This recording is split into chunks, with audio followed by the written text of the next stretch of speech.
Testing, testing, testing. Mic check 1, 2. Welcome everyone. We are back once again with Golf Cart Garage.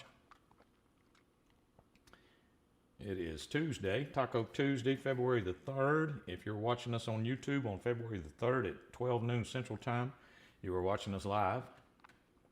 We come here every week and see if we can talk about some golf cart issues and maybe help some people out and answer some questions.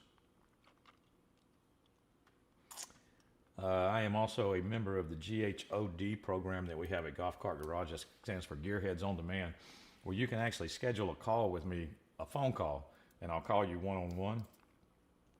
And it's a free service. Go to the website, go to golfcartgarage.com and check that out, and you'll see how to do it. Just follow the instructions there on how to schedule an appointment, and I'll call you at whatever time you pick. Right now, the only available times for me to schedule appointments are on Wednesdays, but that's probably going to change as soon as as soon as we get out of this winter and it gets a little busier.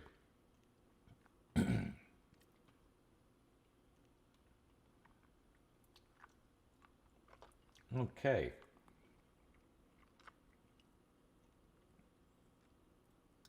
I'm just looking at my pictures and stuff that I have there.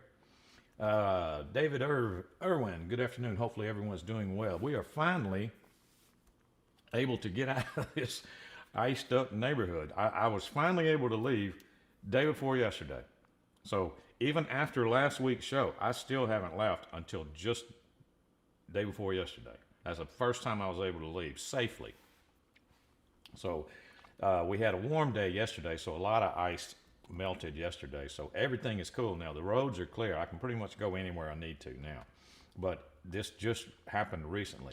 That was the weirdest thing ever, being iced in for that long. I know a lot of you guys know all about that, and y'all are used to it, but I am not.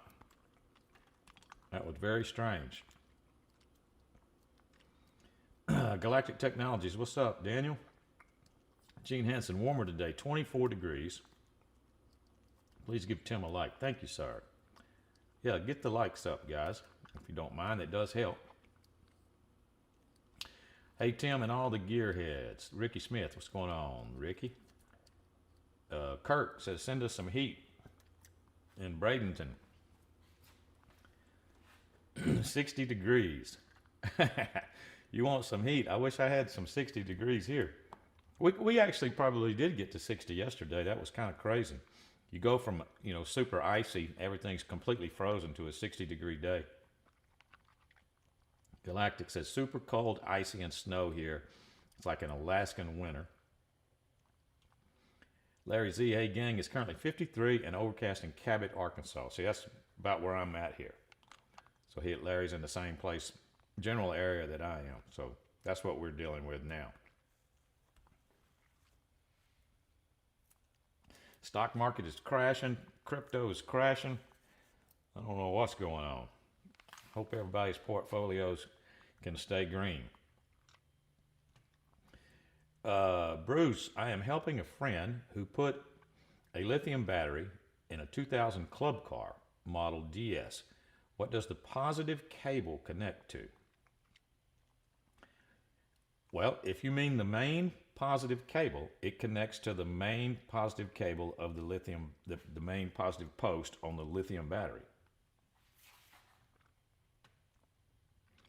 David Irwin, yes, it's cold here in frozen Florida. Eagle River Mike, just picked up tacos at JJ's House of Dogs. Now, see, that sounds like a place that I would frequent. JJ's House of Dogs. It's Taco Tuesday again with Tim at Golf Cart Garage. That's what I need. I need a JJ's House of Dogs. Joe Foster, good day everyone. 34 in Kings Mountain, North Carolina. Had 10 inches of snow, still about 2 to 3 on the ground. Haven Speckman, what's going on? Haven, hello from Alamo, Texas. 76, sunny, and a nice day. That does sound nice. Greg Elliott, hope everyone's safe and warm. Snow-covered Bristol, Virginia. Louis Borghese, hello to all hopes as well. Believe it woke up to 27 in Kissimmee, Florida. Heat pump blowing like a hurricane wind inside. 27. Dang. Audio's great. Thank you, sir. Good afternoon, Kevin Salyer. What's up, man? 27 and sunny. Audio good. Just about forgot. Hello, all. What's going on? That's Harry. Grandpa Guitar 910. That's you, right, Harry? Isn't that you? See, they YouTube changed some stuff, so I'm getting confused on who everybody is, but I can tell by your avatar that looks like that's you. Cat Free, that's my wife. She is still in Texas. She's probably coming home this weekend, I think.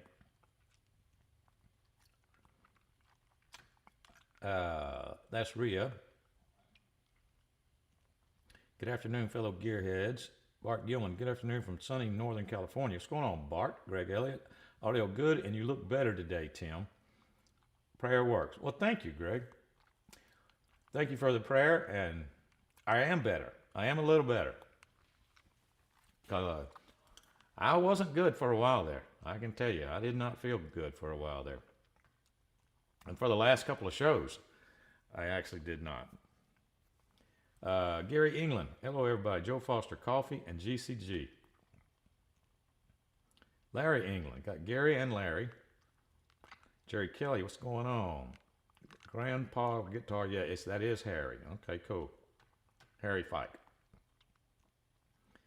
Hello again. I know the positive goes to the positive on the battery. Where does the other end connect to? Well, okay. Okay, if you start at the battery positive, okay, the battery positive, this is in all golf carts now. So you start at the battery positive and you follow that cable goes to the solenoid, to one of the big posts on the solenoid. The positive cable goes to the solenoid. If you're talking about the main positive cable, not a little bitty wire, I'm talking about the main power cable, it goes to one of the positive posts on the solenoid.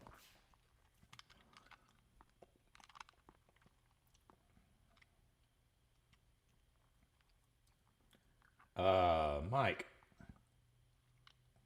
Keith from Palmetto, Florida, checking in. Sunny and 60. Cool.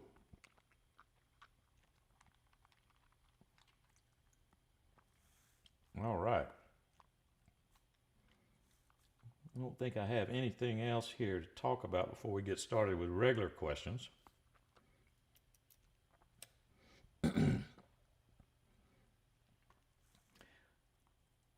I could run these social media links.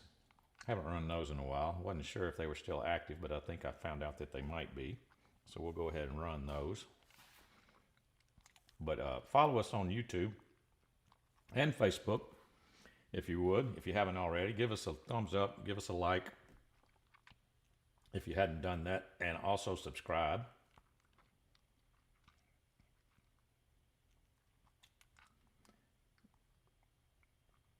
There's some other stuff I'll get to later. All right, first regular question. Or just a regular scheduled question. It's from Roy S.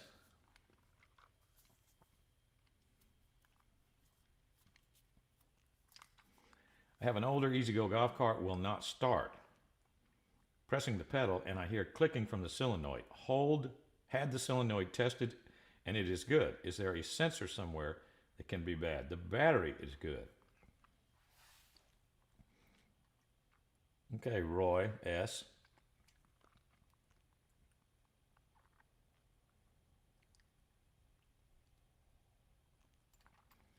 Okay, first of all, you're making it sound like we're talking about a gas golf cart. All right, so just by your question there and how it's worded. Well, one thing is you said the battery is good and it will not start. So I'm going to go under the assumption that we're talking about a gas golf cart. Okay, so if you're turning the key on, you're in forward, you hit the accelerator pedal, and you know your battery is good, and you hear the solenoid click, and then nothing is happening, well, the next thing is to start a generator on a gas golf cart. That's the next thing after the solenoid in that electrical flow. You know you're getting everything is working all the way up to the solenoid, and you say you had that tested, so that would be the next thing is start a generator. you're going to have to figure out if that's any good or not, because it should be turning if the solenoid's clicking.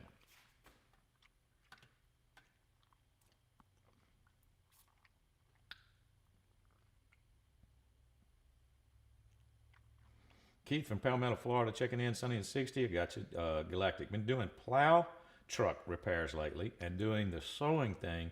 It's keeping me busy. So you repair plow trucks too. Daniel does a little bit of everything at Galactic Technologies. Joe Foster, safe travels for your wife. Thank you, Joe. Yes, she will be traveling. I think everything's clear now for her to, between where she's at. So she's actually south of me in Texas. She's south of where we live a little bit. So she's got to come north to get home. Well, we're clear here now, so she can make it with no problems. I don't see any ice or snow problems between there and here at this point, especially since she's not coming to this weekend. Everything should be perfectly clear. But thank you though. Bruce, hello from Westfield, Wisconsin.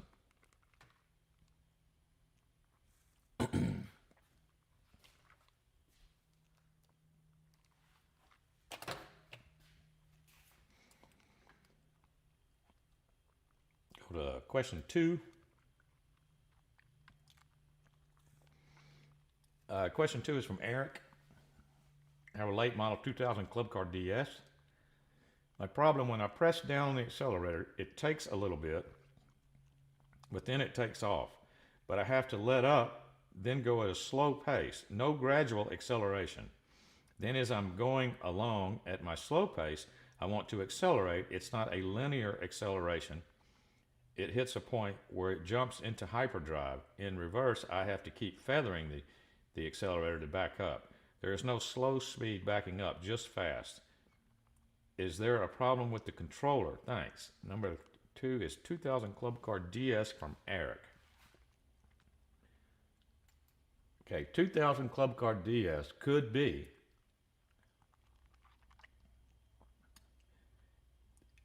I think a 2000 could be either V-Glide or M-Core. Or it might be 2001, where they were both of them. But anyway, both a V-Glide and an M-Core is your potentiometer in that car. You're describing potentiometer. If you have not changed the controller in that car, if this is stock controller, then you're describing potentiometer symptoms. So either V-Glide or M-Core, whichever one that 2000 has. I think it can be either one in 2000, but I might be getting that 1 year off or so, because I know 2002 is going to be M-Core.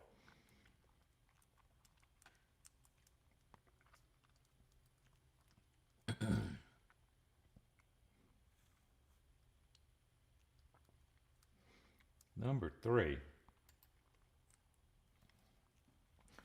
from David. I bought a used 2000 Club Car DS. The batteries are 6 years old. Okay. Batteries are 6 years old. And while they work, they don't hold a charge long. The charger is a Club Car, but I'm afraid it's overcharging the batteries because I have to add water every other day. Does that sound unusual? What's unusual is that you have a set of 6-year-old lead acid batteries that are actually still working for you. That's what's unusual. Everything else sounds normal. Lead acid batteries, when they get toward the end of life, they start using more and more water. So I'd have to ask you some specific questions about how much water you're putting in water every other day. That does sound excessive, but your batteries are 6 years old. A discharge test may be in order for your car to see how good your battery pack is at this point. I mean, if you're not close to needing a new battery pack, that would be amazing.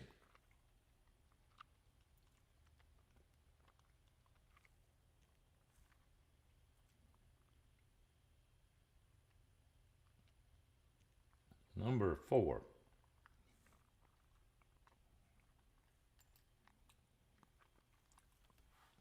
I need some help replacing, this is from Gerardo,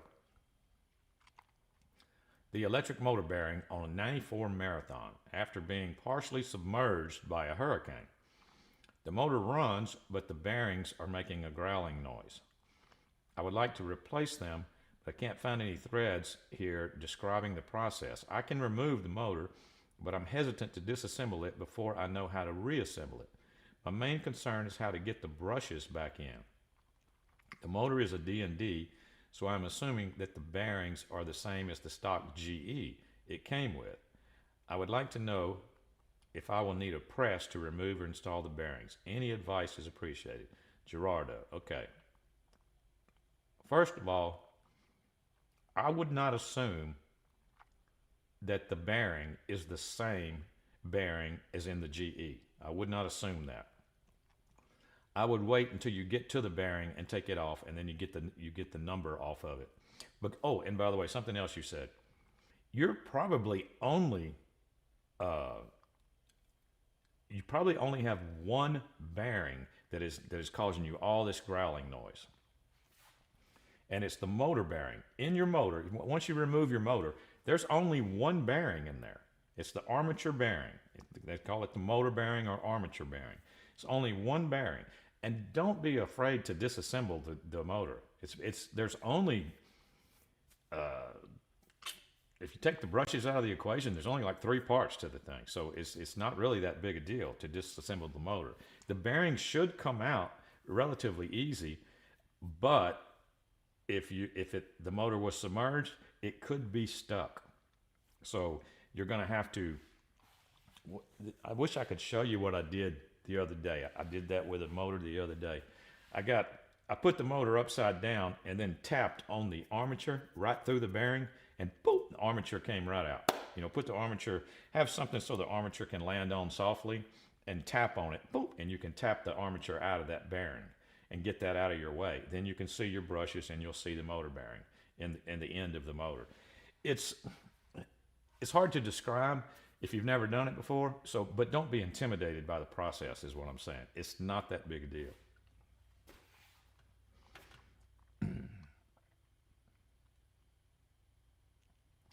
Golf cart garage, that must be Dave typing there. He says, under a foot of snow in Cleveland, 30 degrees, but at least we have sunshine. Yep, so there's Dave is still under a foot of snow. I'm getting out of everything now, you know, in the last couple of days, but he's still under a foot. Mine wasn't snow, though. Mine was that crazy stuff I talked about. It was frozen sleet, but about 8 inches of it. It looked like snow until you stepped on it. Oh, I fell too. But the perfect time for me to fall when my wife's out of town and nobody's here and I'm here alone. I left the shop and was walking home, behind my house to go to the house.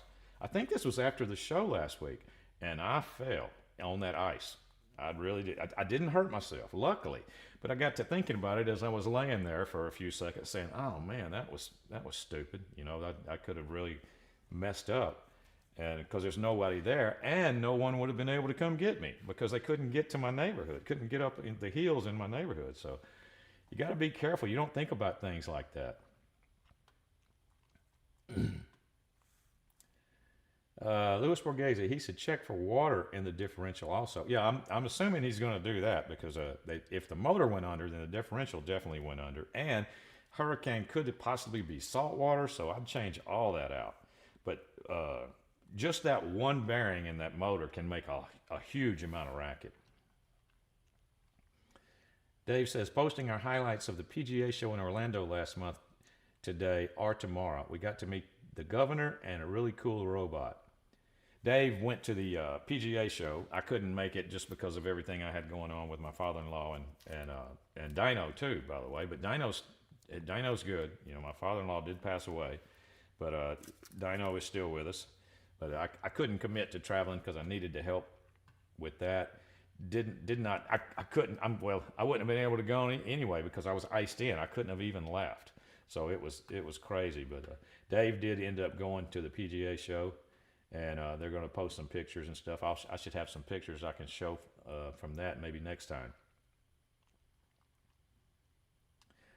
Larry says, me too. Took a step and ended up flat on my back. I did too. I ended up flat on my back. I had, what was the stupidest thing that I did? I had something in both hands. I had a jug of tea in one hand and a laptop in the other hand, and I was just going to walk home like everything was normal. You know, and I'm looking at the ground even because I know what I'm stepping on, and went out from under me, boom, right on my back. Could have easily, could have easily been a serious situation.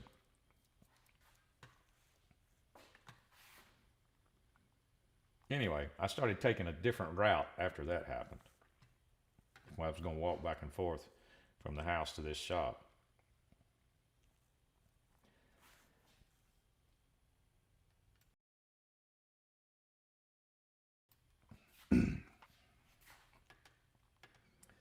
Let's see.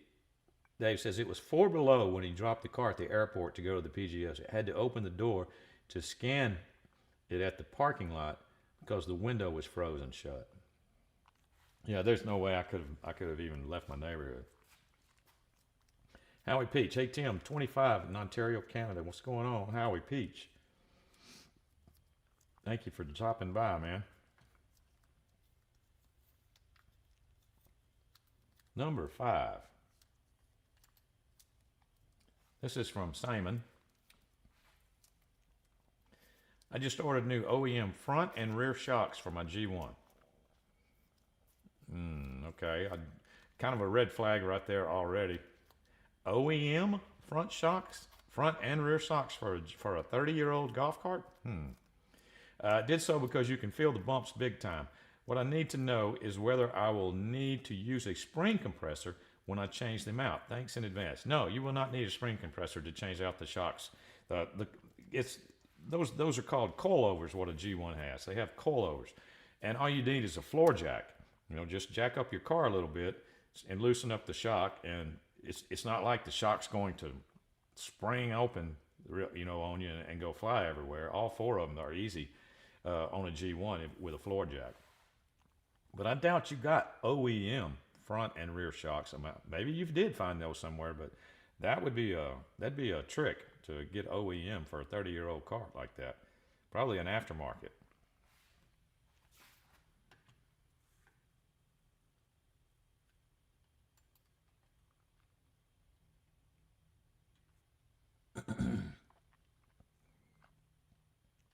Number 6. This is from Eric. My mother, hold on just a second.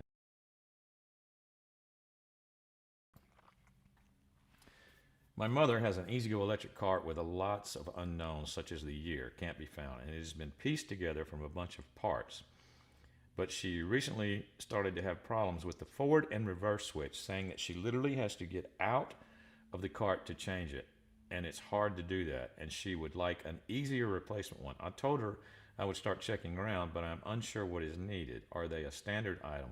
Can any be wired up? Please advise. If you have links, good one, even better.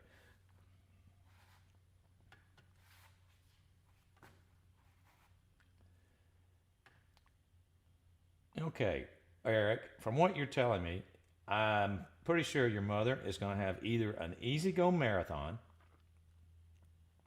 or she has an E-Z-GO TXT that is a series wound cart. Both of those are going to have a mechanical forward and reverse switch. And if it's getting to the point where she's having to get out of the cart in order to change it to get better leverage on it, then there's definitely an issue there. It would not be uncommon at all to have to change that forward and reverse switch to a new one. Look at it first and see if there's any damage. See if you see any discoloration, like see if you see any heat build up. What happens on those forward and reverse switches, after they build up so much heat over time, it gets worse and worse and worse. Every time you step on the gas pedal, you're putting amps through those contacts. Those amps create heat, and when they start creating heat, they actually start losing the ability to pass amps, which creates more heat, and it makes it even worse and worse and worse. See if you see any discoloration in those contacts, like blue colors and green colors. You know, copper, you know what color copper is supposed to be. The contacts are copper. If you see any blues and greens, they're getting really, really hot. In fact, you could drive the cart and feel of it and see if you're getting hot at that forward and reverse switch. Be careful though, because it'll take your skin off if you are getting hot. But no, replacing that forward and reverse switch might be something that you should do. Yep. The stock market is going down. Kevin Rabbit, if you get ice like that again, a good safety idea is wearing a pair of old style golf shoes with metal spikes. I thought about that, Kevin Rabbit. I was on Amazon looking at that and looking at cleats, baseball cleats, and but the old style golf shoes with metal spikes would have been perfect. I would not have fallen. That is for sure. My feet may have been cold, but there's no way I would have fell. That would have been perfect. Uh, but I just changed my route, is what I did, and I started paying more attention and made sure I didn't have anything in my hands.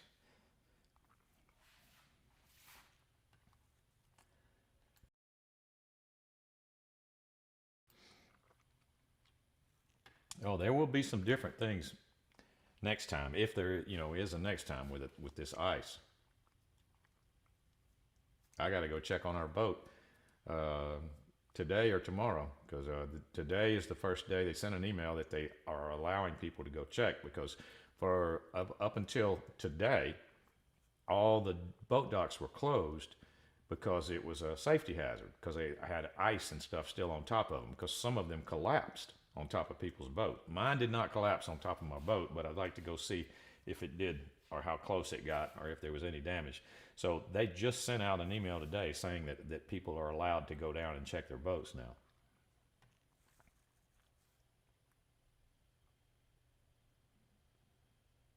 Number 7. This is from Jan.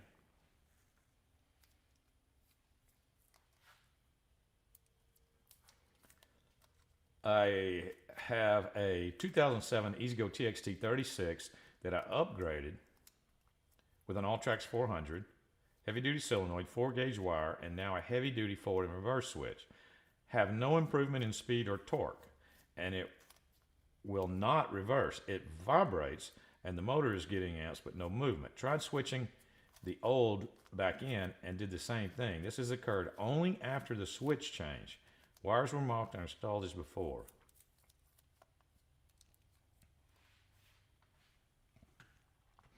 Okay, Jan, I see that you have, from your description, 36 volt upgraded to a 400 amp Alltrax. That's cool. Heavy duty solenoid. That's cool. 4-gauge wires. That's cool. And now a heavy duty forward and reverse switch. The fact that you said a heavy duty forward and reverse switch, that makes me know, or that lets me know that you have a series wound cart. You don't have the push button type forward and reverse switch. You have the mechanical one.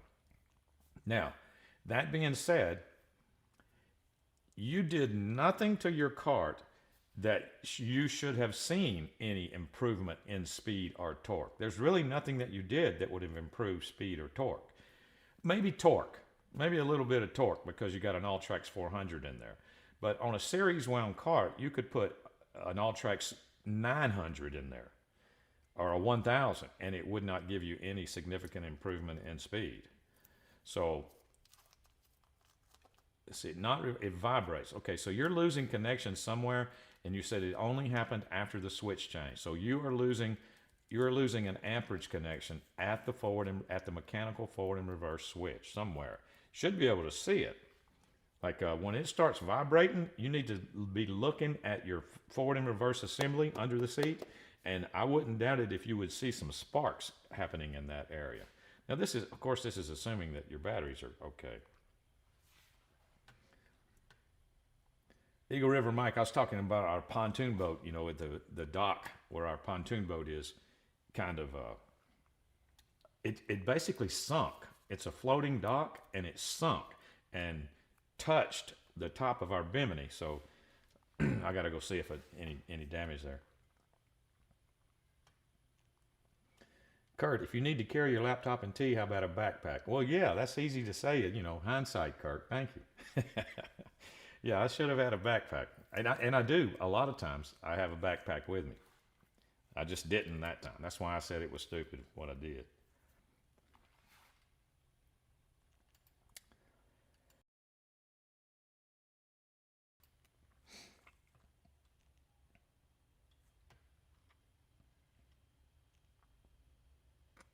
Number 8. Clayton says, I have a new F&R switch installed on a 99 EasyGo, and everything was hooked up the way it was before and is working great, except the reverse buzzer is working wrong, buzzing in forward and not reverse. I figured I could just hook the horn up to the second little electrical switch on the F&R rotor, but that didn't work. So I assume my cables must be installed incorrectly. Do you know which ones I need to switch? There are 4 on the rotor, 12 o'clock, 3 o'clock, 6 o'clock, and 9. I know this sounds confusing, but that's the best I can explain it. Clayton, I understand you explained it very well. I understand exactly what you're talking about. And here's the problem. This is series wound EasyGo. That forward and reverse assembly, it can be put together in more than one way. And only one way is correct. And it does have to do with those micro switches. You got to look at that. That's why taking pictures is so important. You know, that's one of those devices that has a lot of contacts on it. You got 4 cables connected on one side that you need to make sure those going back in the right place. When that thing is out, that cam will rotate, 360 degrees. So you need to make sure that is in the right spot. Well, this is where a wiring diagram for a 99 EasyGo would really come in handy for you. That's why I stress so much to take pictures beforehand before you start disconnecting things. Don't just assume that it's going to go back easy or that you can remember where everything goes.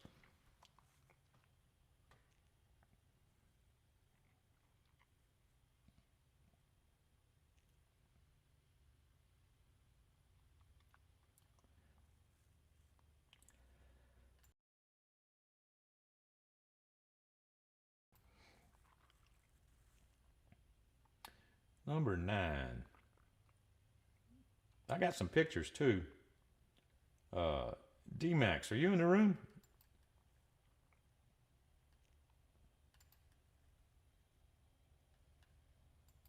Because I got some D-Max pictures. Number 9 is from Benjamin P. Charged my card after 6 months of sitting. It seems to be working fine. Suddenly, when applying the electric pedal strongly, it slows down and stutters. Or shudders.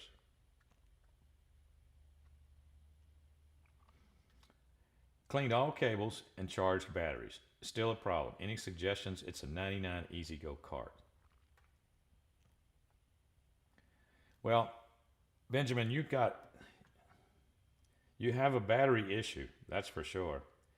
You're gonna need to get a voltmeter out and make it stutter. Like you're gonna get a voltmeter and put it on one of your batteries and make it stutter. Whatever you got to do. If you got to drive it, use alligator clip leads to one battery. Put the voltmeter up in your seat with you, and go drive the cart and make it stutter and watch your voltmeter. You'll find the stutter. Do that 6 times. You'll eventually find the stutter. It's going to be one of your batteries that's causing that issue. Cobalt Black, good day, Tim. Do you have an AC or DC motor on your drag cart? It is DC. A lot of people they think AC means faster or speed. It doesn't. It may mean more efficient. It may mean, you can make it AC good, but you can also make DC good. All you got to do to DC is add voltage. That's it. It's all DC. There's no AC going on in it.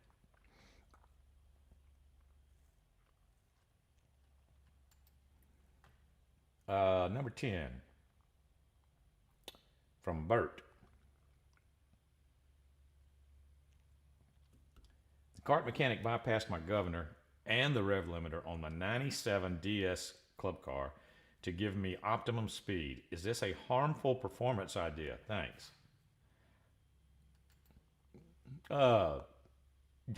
Yeah. If it depends. It depends on how you're going to use it. If you're just going to tool around and you're not always going to be going wide open, then you might get away with it for a long time. But if you're really planning on putting it to the floor and just going wide open everywhere, no, I wouldn't recommend it at all. I would have recommended leaving the governor alone and changing the gear ratio in that car on that little Kawasaki motor. 97 Club Car DS, the Kawasaki FE290. So really good motor, but it can only do so much. Barclay JB. My electric car is in a cold garage, fully charged. Do I need to do anything else? Trickle charger. No. A a fully charged lead acid battery will not freeze. If you don't have any problems with your lead acid batteries, and I guess I'm assuming it's lead acid.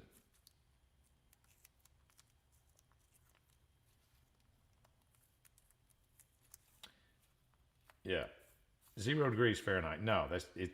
A fully charged lead acid battery. Okay, so you're lead acid. Okay, cool. It will not freeze if there's nothing wrong with your batteries. Freeze on this planet. You know, there may be somewhere out in the solar system because there is a temperature where they will freeze, but we never get that on this planet. So that's what you have to do. And then occasionally, like once every, you know, depending on how long you're going to be at 0 degrees, you might want to go out there and fully charge it again. You know, that would be the safest practice. Once a month or something like that, or, you know, something, or maybe even more than that. Once every 2 weeks, because that cold weather, you know, will eventually get them and pull them down fast.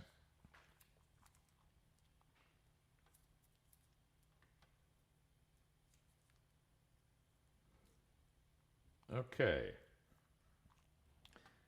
I did number 10, didn't I? Yeah, that was it. Bypass the governor. Yeah, I'm not a big fan of a governor bypassing on a golf cart, on the stock golf cart motor.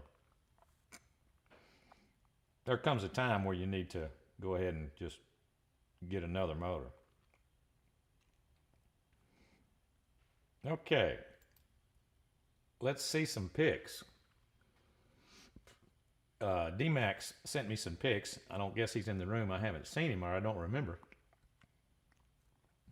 I don't remember when he was here today.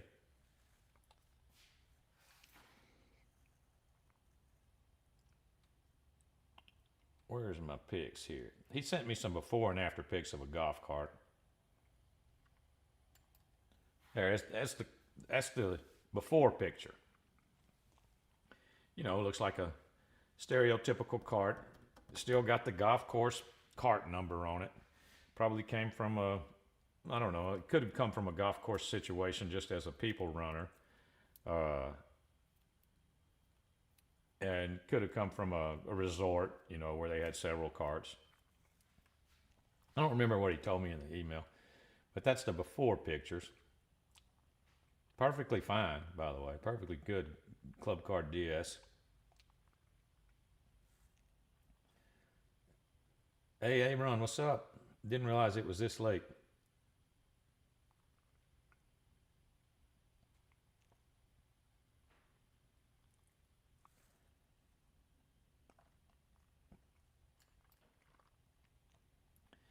Here is the after picture. Same cart. Got him a lift on there.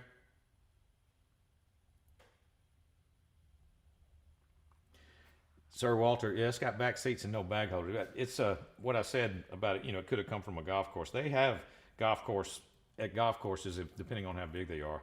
So they sometimes have carts with back seats just so they can run more people on and off the golf course. You know, to go, the cart guys, they usually have a cart or two with a back seat on it that they can go pick people up out on the golf course where their cart, you know, has run down or it's broken down on them.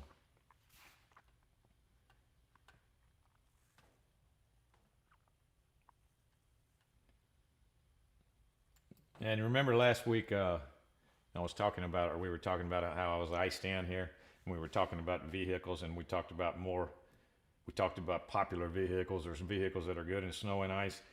D-Max sent me a picture of his CRV, because we talked about, I said that Honda CRV all-wheel drives are very popular in this area, and this past week, it, you know, says it all. There's his Honda CRV. And I even said something about a little bit more aggressive tires, and that would be an excellent car for snow and ice. Well, that's what D-Max has. So,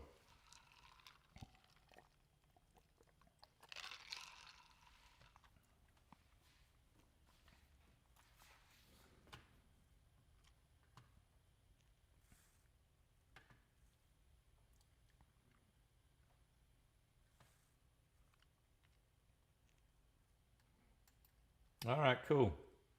Well, I hope he gets to see that I showed his pictures. All right. Well, that's going to be about it for this week, guys. That body style is the first CRV I had. It was an '02. Yeah, they're pretty cool. I've always thought they were cool cars. But every time this past week, every day I was looking out there. I say my truck. I have a big truck. It's a Ford F-250. It's four-wheel drive, but it's huge, and I wasn't getting out on that ice in that thing. It weighs a ton, where momentum could take me anywhere on the ice. It doesn't matter. I mean, I'd much rather be in a smaller four-wheel drive type vehicle. My style is the first CRV. Okay, cool. Yeah, I wasn't going anywhere. I got to get a Jeep or something. Sir Walter, glad you're feeling better. See you next week. Thank you, sir. Yeah, I'm gonna make it. Let me see. We're running low on hats. Oh, last week's winner was Eric Boucher. I spoke with him on the phone. Nice man. He was last week's winner. I didn't see him in the chat today, so I don't know if he's received it or not. But that was last week's winner. So come back next week and we'll see if we can do that again. We're running low, but we are in the process of making a new order. And on this new order, there will definitely be some camo hats. I will announce that. Let's see where we're at. Hat graphic. No. Here's a contact number for us at Golf Cart Garage.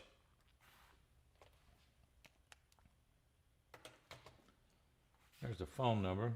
And the email, the main email for support is support@golfcartgarage.com.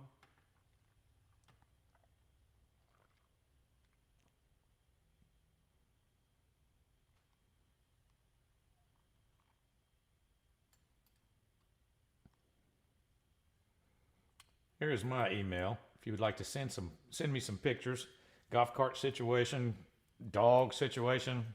I'm a big dog guy, so either one. Send me some pictures. 00timfreeman@gmail.com.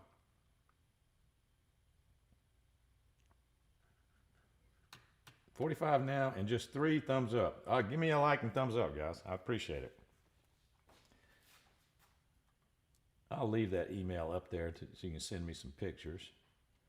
There's a coupon. Well, I thought that was a coupon. There. Special discount if you use the coupon code TIM20OFF. That's TIM20OFF. That's $20 off, $250 or more order.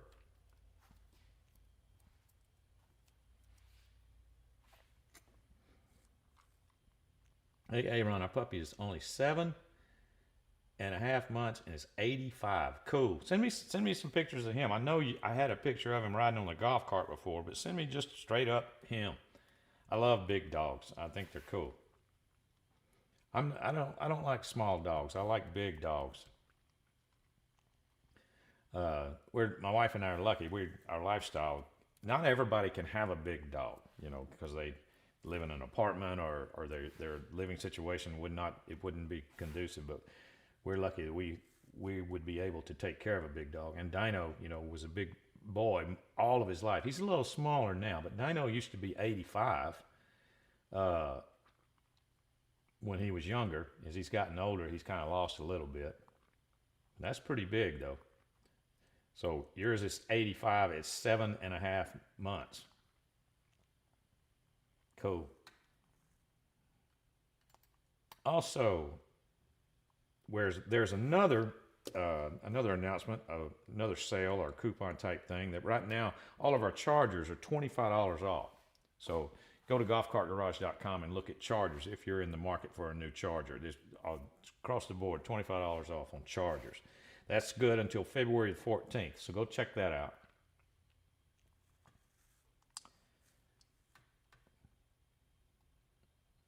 I got D-Max stuff. Yep. And I will keep everybody updated when the new supply of hats comes in. and the camo, especially the camo hat.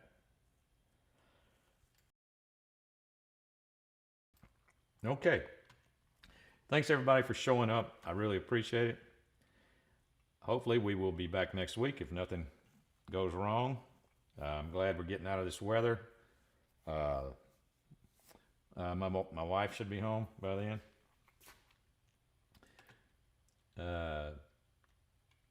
That's going to be about it. All right, guys. I will see everybody next Tuesday. Garage is now closed.